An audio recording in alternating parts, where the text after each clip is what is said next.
ఇప్పుడు ఏం చేద్దాం సార్?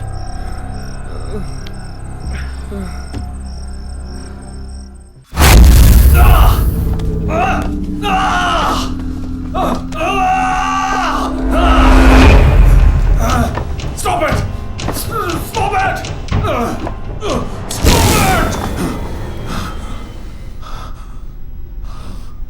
డిపార్ట్మెంట్లో ఒక ఆపరేషన్ అంటే ఎప్పుడు 2 ప్లాన్స్ ఉంటాయి. ఒకటి ప్లాన్ ఏ, ఇంకోటి ప్లాన్ బి. నువ్వు ఇప్పుడు దొరికింది ప్లాన్ బిలో.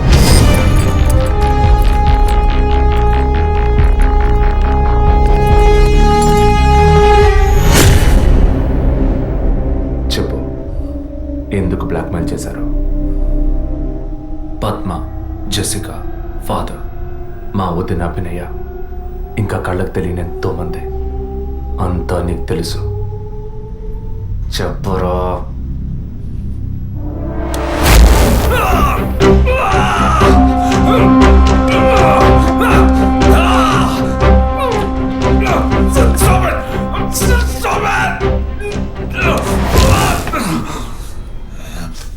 రికార్డ్.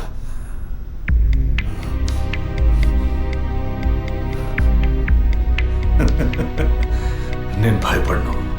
ఏ రోజు మా తప్పు బయటపడుతుందో ఆ రోజు మిగతా వాళ్ళ తప్పు తెలియక తప్పదుగా. అందుకే అడుగుతున్నాను, హాస్పిటల్లో ఏం జరుగుతోంది? డాక్టర్స్ చేస్తున్న పని ఏంటి? డాక్టర్స్ మాత్రమేనా? Jessica sky TV CEO wife. తను గొప్ప క్రికెట్ ఫ్యాన్ మాత్రమే కాదు, ఆల్రౌండర్ వినోద్ మెహ్రా అంటే ప్రాణం ఇచ్చేంత ఫ్యాన్. ఆటోగ్రాఫ్ తీసుకుంటారు, ఫోటో తీసుకుంటారు. కానీ తనేం చేసిందో చెప్పునా? తనకు పుట్టబోయే బిడ్డ తను అభిమానించే క్రికెట్ ప్లేయర్లా ఉండాలన్న ఆశతో ఆ క్రికెట్ ప్లేయర్ వీర్య కణాలని బౌలునని లక్షలిచ్చి వరం హాస్పిటల్ నెట్వర్క్ స్పర్మ్ బ్యాంక్ నుంచి కొన్నది. అది కూడా ఆమె భర్తకి తెలియకుండా. మినిస్టర్ విద్యాధర్ రావు తన ఒక్కగానొక్క కొడుక్కి తండ్రి అయ్యే అవకాశం లేదని, తన కొడుక్కి వారసుడు కావాలి, తన రాజకీయాలకి వారసుడు కావాలన్న స్వార్థంతో కోడలంటే కూతురు లాంటిదన్న జ్ఞానం కూడా లేకుండా తన వీర్య కణాలనే తప్పు ఎవరిది? అధికారం అడ్డు పెట్టుకుని అరాచకం చేసే వాళ్ళని అడగద్దంటావా? అడుగుతాం. డబ్బు ఇవ్వమని అడుగుతాం. నిజం విన్న ఫాదర్ని, నిజం చెప్పిన జెసికాని అంతం చేశాం. మంత్రి మా మాట వినకపోయేసరికి ఆయన కోడలు పద్మావతి దగ్గర గుర్తు విప్పాం. తనేం చేసింది? సూసైడ్ చేసుకుంది. డాక్టర్, జెసికా, మినిస్టర్ ఇప్పుడు వాళ్ళు తప్పు చేశారని అనుకుందాం. మా వదినే తప్పు చేసిందిరా. చెప్పక తప్పదా?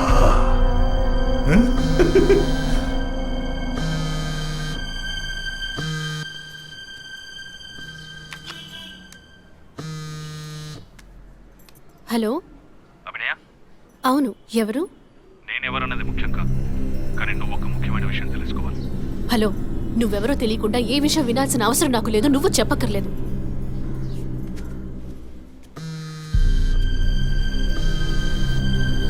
నీకేం కావాలి అసలు? కోపం తెచ్చుకున్నందువల్ల ఏ ఫలితం లేదు.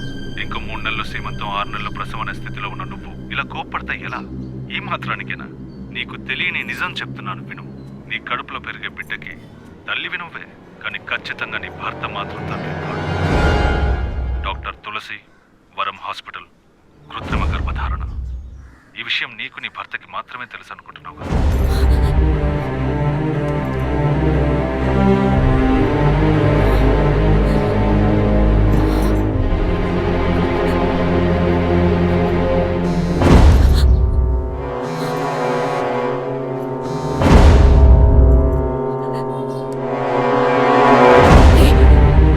ఏంటి నువ్వు పిచ్చి పిచ్చిగా మాట్లాడుకో. ఇన్నాళ్ళు నీకు అబద్ధాలు చెప్పిన డాక్టర్ నడు ఏది నిజమో తెలుస్తుంది. నీ గర్భంలో పెరిగేది నీ భర్త రూపం కాదు. రేపు నీకు బిడ్డ పుట్టిన తర్వాత ఆ బిడ్డకి నీ పోలికలు వచ్చినా నీ భర్త పోలిక మాత్రం ఉండదు.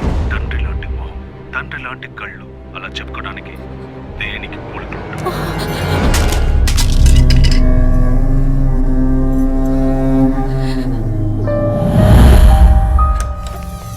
డాక్టర్, ఏమిటి చెప్పమ్మా? నా కడుపులో పెరిగేది మా బిడ్డే కదూ? ఎందుకు డౌట్? నీ బిడ్డే. అది కాదు డాక్టర్, నాకు నా హస్బెండ్కి పుట్టబోయే బిడ్డే కదూ? అడుగుతున్నానుగా, చెప్పండి డాక్టర్ ప్లీజ్. నాకు నా హస్బెండ్కి పుట్టబోయే బిడ్డే కదూ? కాదు, నీ కడుపులో ఉన్నది నీ హస్బెండ్ వీర్య కణాలతో కలిగింది కాదు. స్పర్మ్ బంక్ నుంచి తెప్పించిన వేరే వ్యక్తి వీర్య కణాలు. ఎందుకంటే నీ హస్బెండ్ వీర్య కణాల మూలంగా ఏ విధంగానూ సంతానం కలిగించే అవకాశం లేదు. అయితే ఎందుకు డాక్టర్ మీరు ఇంత పచ్చి అబద్ధం ఆడారు? ఏం చేయను? ఇంకొకరి వీర్య కణాలు తెప్పించి పెట్టాను, ట్రీట్మెంట్ తీసుకుంటే నువ్వు ఒప్పుకుంటావా? ఒకవేళ నువ్వు నీ ఫ్యామిలీ ఒప్పుకున్నా నీ హస్బెండ్ ఒప్పుకుంటారా? అప్పుడు మీరు ఎందుకు చేశారు డాక్టర్?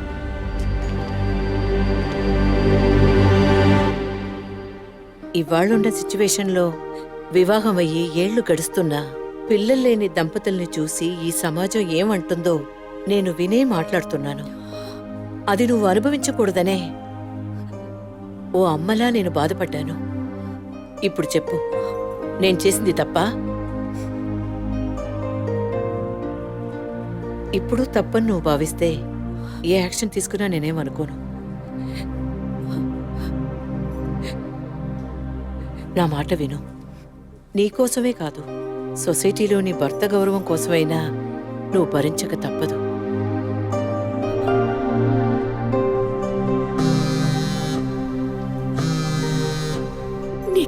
ఏం కావాలి? నీ భర్త, నీ కుటుంబం అంతా నీ కడుపులో పెరిగే బిడ్డని వారసుడని వంశాంకురమని ఆనందిస్తున్నారు. ఆ ఆనందం దక్కాలంటే దానికి ఒక డీల్ కావాలిగా. దాని ఖరీదు 50 lakhs వితౌట్ టీడీఎస్.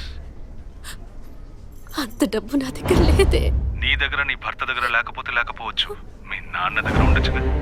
ఈ మధ్య ఒక కేసు గెలిచి ధనవంతుడయ్యాడు. 2 కోట్లు సంపాదించాడు. అందులో జస్ట్ 25%. సొంత కూతురు అడిగితే కాదనలేడు. మొగుడికి, పోలీసులకి చెప్పావో, ఒక నెల రోజుల క్రితం టీవీలో, పేపర్లో చూసుంటావు కదా. నిజం చెప్పిన జెసికా, అది విన్న చర్చ్ ఫాదర్ చచ్చిపోయారే. అదే కథ నీకు, నీ మొగుడికి పడుతుంది.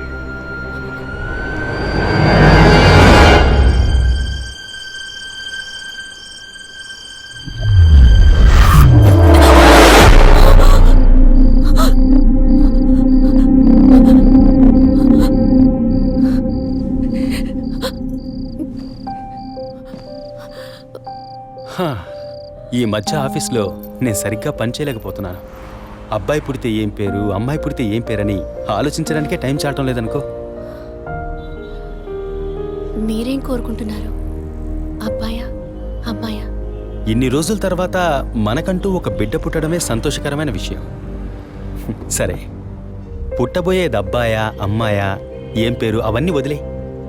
బిడ్డకి ఇన్షియల్ ఏమిటో చెప్పు చూద్దాం.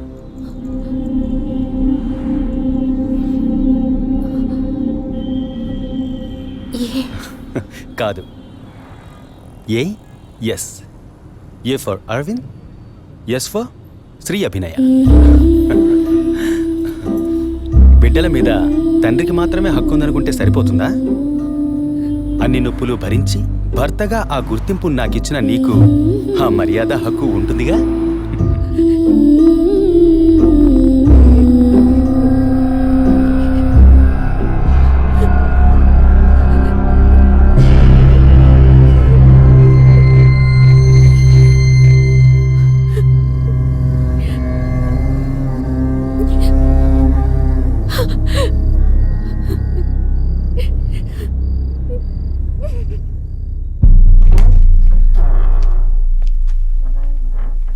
ఏంటవి సడన్గా వచ్చావు?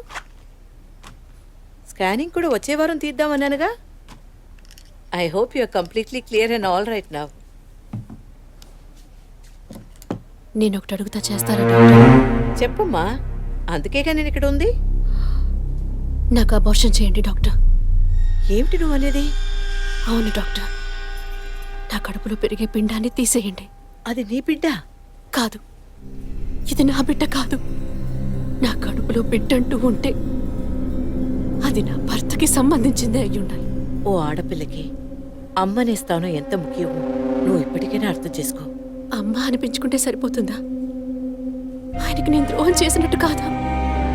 నా హస్బెండ్కి నేను పవిత్రంగా ఉండాలి, అదే ముఖ్యం నాకు. నీకు కొడుకే కాదు, నీ భర్తకి వంశమే లేకుండా పోతుంది. మాట్లాడకండి డాక్టర్. ఎన్నిసార్లు ఎంతమందికి ఇదే చెప్పుంటారు. ఆడదానికి బిడ్డే ముఖ్యమా, భర్త కాదా? తల్లిని కాలేదని ఆయన ఎప్పుడూ నన్ను తక్కువ చేయలేదు. అందుకే ఆయన అంటే నాకు పంచ ప్రాణాలు. నీ హస్బెండ్ పర్మిషన్ లేకుండా అబార్షన్కి వీలు పడదు. ఎవరి పర్మిషన్ తీసుకుని మీరు ఈ పని చేశారు? వారికి మీరు ఎలా చెప్తారో నాకు అనవసరం. నాకిది ఉండకూడదు. మిమ్మల్ని కాపాడుకోవాలనుకుంటే నేను చెప్పినట్టు చెయ్యండి. ఇన్నేళ్ళు అమ్మని కాలేకపోయినా సహించాను, కానీ ఈ నీచాన్ని సహించలేను. తొలి రాగం చెరిపేను ఎదగెదూరం, కను పాప దాటి వచ్చే కలదారం, కడుపు తడితే నీ కాలు ఇదను తడివే బావాలు, చివురు తొడిగే ఉసురు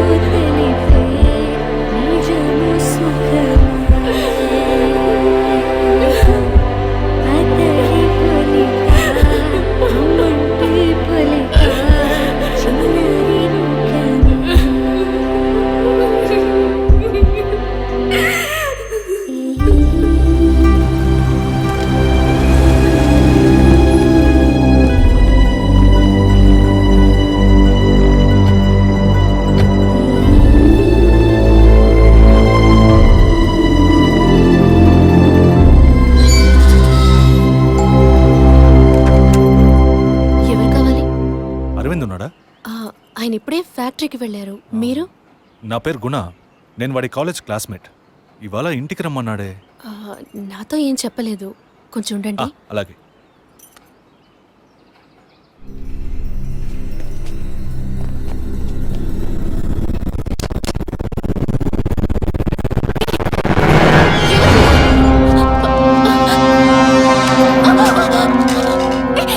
Don't shout. నా వాయిస్ని కూడా కనుక్కోలేకపోయావు కదా? అదే నువ్వు డీల్ పూర్తి చేద్దాం అన్నావుగా, అందుకే మొత్తంగా పూర్తి చేద్దామని అందరం కలిసి వచ్చాం.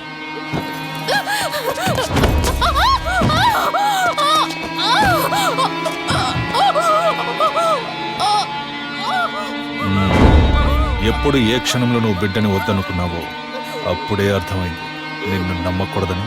ఏ నిమిషంలోనైనా నువ్వు మా గుట్టును రట్టు చేస్తావని. నువ్వు తప్పు చేస్తున్నావు. అవును, పెద్ద తప్పే చేశాను. వారితోనూ విజయ్తోనూ చెప్పకపోవడం. తెలియకుండానే ఇంత చేసామనుకున్నావా? ఇది థ్రిల్ అంటే.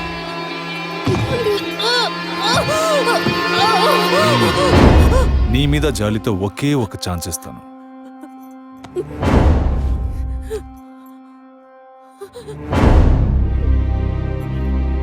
జాన్, చెప్పు. తను మొండిగా మాట్లాడుతోంది.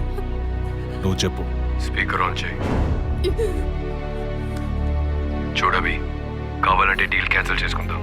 నువ్వు నాకు డబ్బు ఇవ్వక్కర్లేదు, కానీ నీ కడుపులో పెరిగే మన బిడ్డని నువ్వు ఏమీ చేయకూడదు. పుట్టబోయే బిడ్డకి నీ మొగుడు తండ్రి కాకపోవచ్చు, కానీ తల్లివి నువ్వే కదా. జీవితాంతం నువ్వు, నీ భర్త, మన బిడ్డ సుఖంగా సంతోషంగా బ్రతకండి. గౌరవ్, చూడు, మాట వినకపోతే లేపేయి. ఇప్పుడు చెప్పు, బిడ్డ కావాలా వద్దా?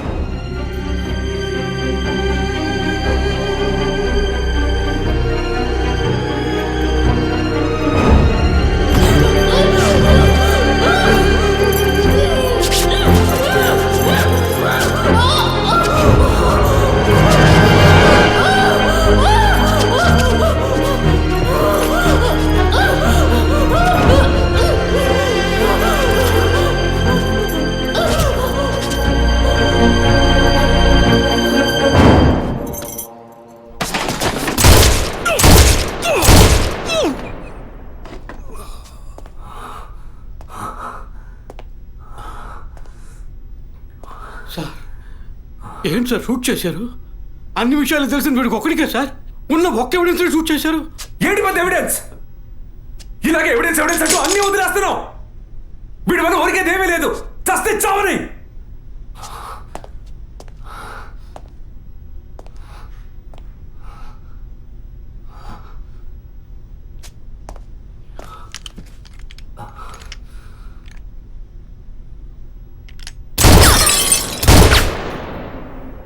Sorry sir.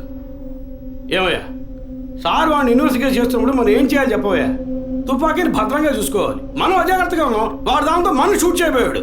ఇంకా నయం, సార్ వాడిని షూట్ చేసి మనల్ని కాపాడారు. Thank you sir. సార్, ఫుల్గా రికార్డ్ అయింది సార్. ఫుల్గా రికార్డ్ అయిందా? అవును సార్. ఫుల్ చెప్తున్నాడు చూడు. డిపార్ట్మెంట్ వేస్తే ఊపుకుంటూ తెచ్చాడేనా? అందులో బ్యాటరీ ఉందా, ఛార్జ్ అయిందా, కండిషన్లో ఉందా అని చెకప్ చేసి తీసుకురావు కదా. అది సర్వీస్కి పోవాల్సిందయ్యా, తీసుకొచ్చి ప్రాణం తీస్తున్నాం. ఇప్పుడు సగం మాత్రం రికార్డ్ అయి ఉంటుంది, అది వాడు మాట్లాడినంత వరకే. ఆయన షూట్ చేసింది రికార్డ్ కాలేదు. Sorry sir, useless fellows. I makes it.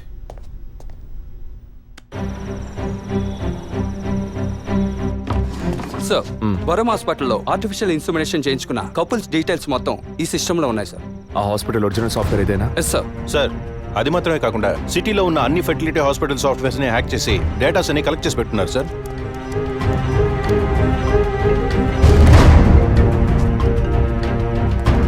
చెప్పండి డాక్టర్. విజయ్, DNA టెస్ట్ విషయంగా మీరు అడిగిన రిపోర్ట్ దొరికింది. చనిపోయిన ఆ ముగ్గురు గర్భధారణకి కారణమైన ఆ మేల్ DNA అది వాళ్ళ భర్తలదే కాదు. తెలుసు doctor. And one more shocking news, చనిపోయిన ఆ ముగ్గురు గర్భధారణకి కారణమైన మేల్ DNA ఒకే ఒక్కడిది. లీగల్ సంగతి ఎలా ఉన్నా ఆ ముగ్గురు చనిపోయారు. ట్రీట్మెంట్ చేసిన ఆ డాక్టర్ను లేక వీర్య కణాలు ఇచ్చిన ఆ స్పామ్ బ్యాంకును అడిగితే ఎవరు ఏమిటన్న డీటెయిల్స్ దొరకచ్చు.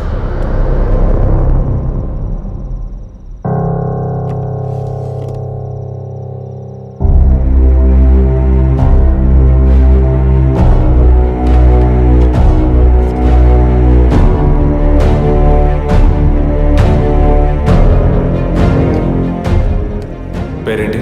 John Mathew sir. నేను అడిగింది నీ వైఫ్ పేరు. Sujitha sir, she's a doctor. Wife doctor, నువ్వు మెడికల్ రేపు. అంటే లవ్ మ్యారేజ్ అనమాట. అవును సార్. ఎప్పటి నుంచి కనపడడం లేదు? 2 రోజుల నుంచి సార్. ముందు ఎఫ్ఐఆర్ రాయించండి, మిగతా విషయాలు నేను చూసుకుంటాను. సార్ ప్లీజ్ సార్, తనని ఎలాగైనా కనిపెట్టండి సార్.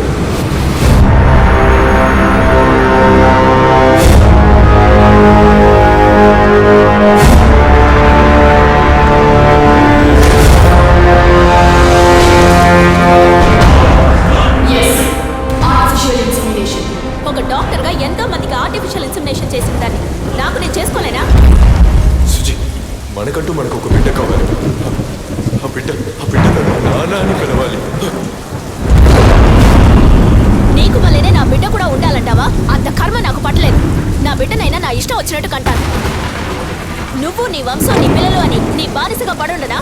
స్వేచ్ఛకి తగ్గట్టు నేను తల్లవగలను. దీనికి మొగుడు అవసరం లేదు, ఇంకొకరితో అవసరం లేదు. ఎవరో ఒకరి కేవలం 23 క్రోమోసోమ్స్ ఉంటే చాలు. అలా వద్దు, నాకు మన బిడ్డ కావాలి. కుదరదు. నువ్వు కావాలంటే పేరుకి తండ్రి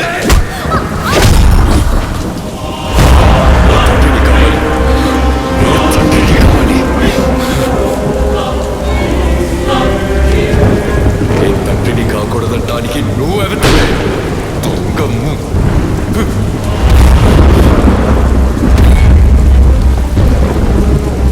నేను చెప్పాను కదా, ఎవరికైనా స్టార్టింగ్ పాయింట్ డబ్బేనని. నీకు నాకే కాదు, ఈ ప్రపంచంలో అందరికీ.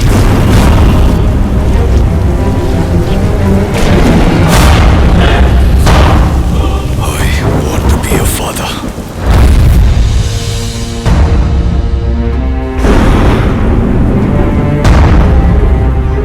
The vision is now clear. వరం హాస్పిటల్లో రెగ్యులర్గా ఫర్టిలిటీ మెడిసిన్ సప్లై చేసే మెడికల్ రెప్స్ ఎవరెవరో నాకు తెలియాలి. Okay sir.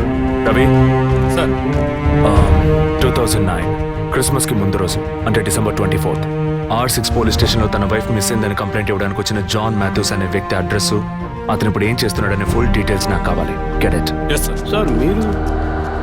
వరం హాస్పిటల్, డాక్టర్ తులసి. పిల్లలు పుట్టిన వాళ్ళకి యుఎస్లో వేరొకరి వీర్య కణముల ద్వారా ఎంతమందికి సక్సెస్ఫుల్గా ట్రీట్మెంట్ ఇచ్చాం. ఇక్కడే నా పిల్లలు నా వంశమని అల్లాడతారు. కల్చర్లో ఊరిపోయిన సెంటిమెంటల్. ఇంకొకళ్ళ స్పర్మ్ అని తెలిస్తే వీళ్ళు ఒప్పుకుంటారా? 100 మందిలో 10 మందే ఒప్పుకుంటారు. 10 మందికి చేస్తే బిజినెస్ కాదు, 100 మందికి చేస్తేనే బిజినెస్. ఆడవాళ్ల 23 క్రోమోజోమ్స్ కణాలు, మగవాళ్ల 23 క్రోమోజోమ్స్ కణాలు కలిసినప్పుడే పిండం అవుతుంది. ఆ 23 మగ క్రోమోజోమ్స్ కణాలు ఏ వ్యక్తివని నిర్ణయించేది మేమే, doctors. We are the gods and it is Operation 23. That's a business. ఇన్నేళ్లుగా ఎంతో మందికి ఇలా చేశాం, ఇంతవరకు ఏ ప్రాబ్లము రాలేదు. ఇప్పుడు నీ వల్ల 3 క్లయింట్స్ చచ్చిపోయారు. ప్రూఫ్ ఉందా? Send him in. సార్, ఇతను స్పర్మ్ బ్యాంక్ అసిస్టెంట్. మీకు తెలుసు అనుకుంటాను. పేషెంట్కి తెలియకుండా 23 ఫ్రోజన్ స్టోరేజ్లో మేము ఇల్లీగల్గా ఫిక్స్ చేసి ఉంచిన వీర్య కణాలకు బదులు నీ వీర్య కణాలను మార్చి పేషెంట్ని బ్లాక్మెయిల్ చేశావు. నువ్వు వీడిని అడ్డం పెట్టుకుని క్లయింట్స్ డేటా సంపాదించావు. మాకే తెలియకుండా పేషెంట్స్ ని ఎమోషనల్ బ్లాక్మెయిల్ చేశావు. ఇక్కడ మేము చేస్తున్నది వైట్ కాలర్ క్రైమ్. నువ్వు ఈ గుట్టంతా రట్టు చేసి పరువు తీకు. కుదరదంటే? మెడికల్లో ఎన్నో ఎక్స్క్యూజెస్ ఉన్నాయి. ఇందులోంచి మేము ఎలా సేఫ్ అవ్వాలో మాకు తెలుసు. నువ్వు చేస్తున్నది వైట్ కాలర్ క్రైమ్ అయితే నేనిప్పుడు చెయ్యబోయేది రెడ్ కాలర్ క్రైమ్.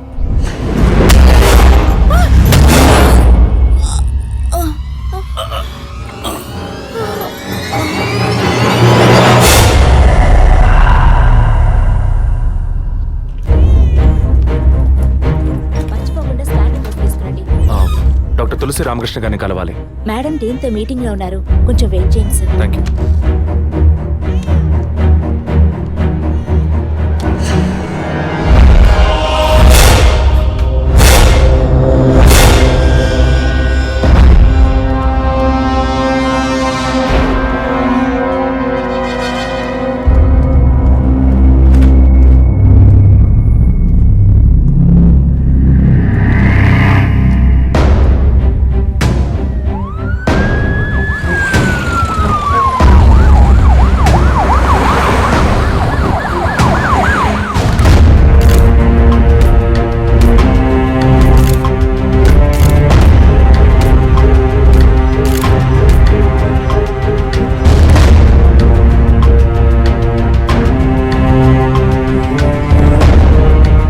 ఇన్నాళ్ళు మీరు చేసే ఆర్టిఫిషియల్ ఇన్సెమినేషన్ ట్రీట్మెంట్లో ఇల్లీగల్గా చేస్తున్న కేసులకు మీరిచ్చే కోడ్ 23. అది మిస్యూజ్ చేసి డబ్బు దోచేదే ఈ బ్లాక్మెయిల్ టీమ్. మీకు ఇది బిజినెస్, వాళ్ళకి ఇది బ్లాక్మెయిల్. అది సరే అభినయ, మీ వదిన బ్లాక్మెయిల్ వల్ల చనిపోయిందేగా? కాదు, ఈ సొసైటీ నిందల్ని విని సహించలేక భరించలేక ఎలాగైనా ఒక బిడ్డను కంటే చాలని తప్పించే ఒక సాధారణ మిడిల్ క్లాస్ ఫ్యామిలీ వీక్నెస్ ని తప్పుడు మార్గంలో ఉపయోగించుకునే మీలాంటి డాక్టర్సే మా వదిన సారీ మిస్సెస్ అభినయ చావుకి కారణం. Sorry sir. మెడికల్ సైన్స్ ఎదుగుదలని మీ ఇష్టానికి తప్పుగా మాట్లాడకండి. ఏది మెడికల్ సైన్స్? పుట్టబోయే బిడ్డ స్కాన్లో ఆడో మగో తెలుసుకోవడం మెడికల్ సైన్స్ అయితే, ఆడపిల్లని తెలిసిన తర్వాత గర్భంలోనే చంపేయడం ఎదుగుదలా? No, it's a medical crime. పుట్టబోయే బిడ్డ మూలంగా తల్లి ప్రాణాలకు అపాయం అని తెలిస్తే అది అబార్షన్ చేయడం మెడికల్ సైన్స్. కానీ కామంతో కళ్ళు మూసుకుపోయి కడుపు చేసుకున్న వాళ్ళకి కాసులు కాసపడి అబార్షన్ చేయడం ఎదుగుదలా? It's a medical crime. అటువంటిదే ఇది కూడా. తల్లి కావాలి అన్న తపనతో ఇంజెక్షన్, టెస్ట్ ట్యూబ్ ఇలాంటి మెథడ్స్ లో బిడ్డల్ని కనడం medical science. But this is medical crime.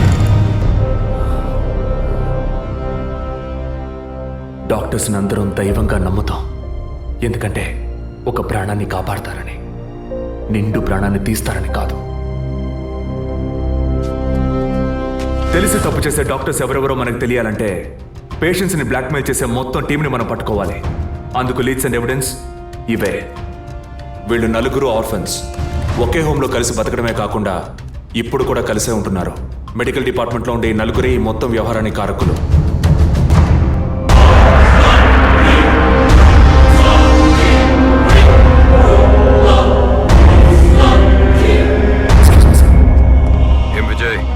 Take up చేసిన కేసు పూర్తి అవబోతుందన్న సంతోషమా? చాలా దగ్గరకు వచ్చావు. పట్టు పడకూడదు అనుకుంటే పారిపోవచ్చు కదరా John Mathews.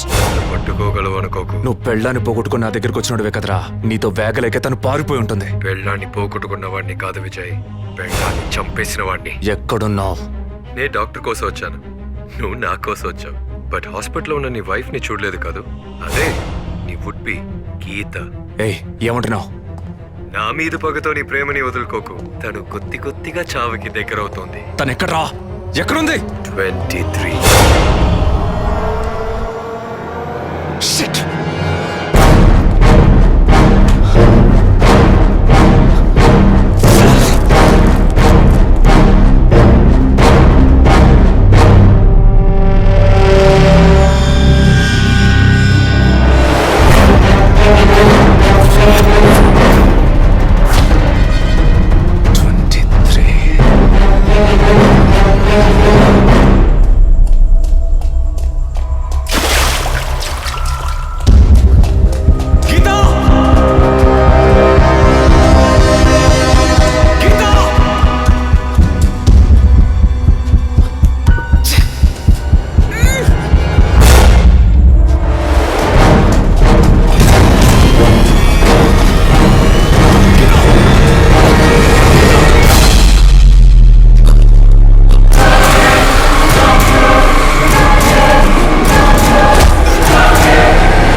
slow and painless. Attacks your respiratory system, causing and eventually death. Pulse kotti-kottiga taggi. It's lights out, Vijay.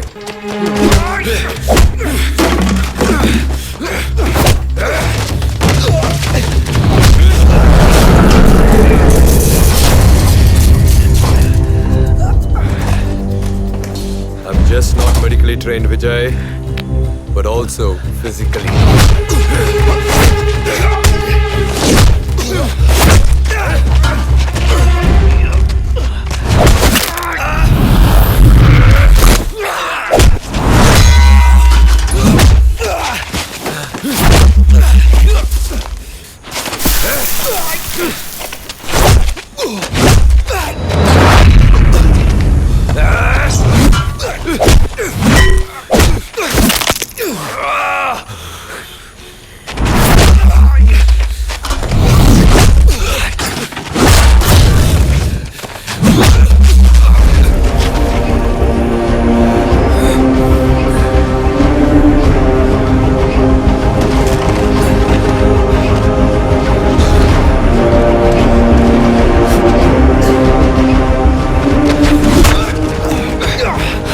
Killed you when I had a chance, Vijay.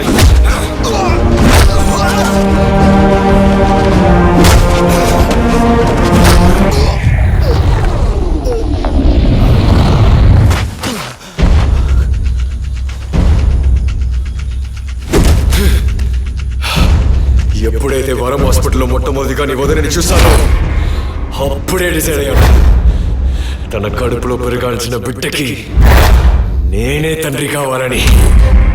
It's much more valuable than money. Emotional attachment. Sudden గా అబార్షన్కి సిద్ధపడితే just like that నా బిడ్డని చంపడానికి అంతవరా. That's why I bloody killed her.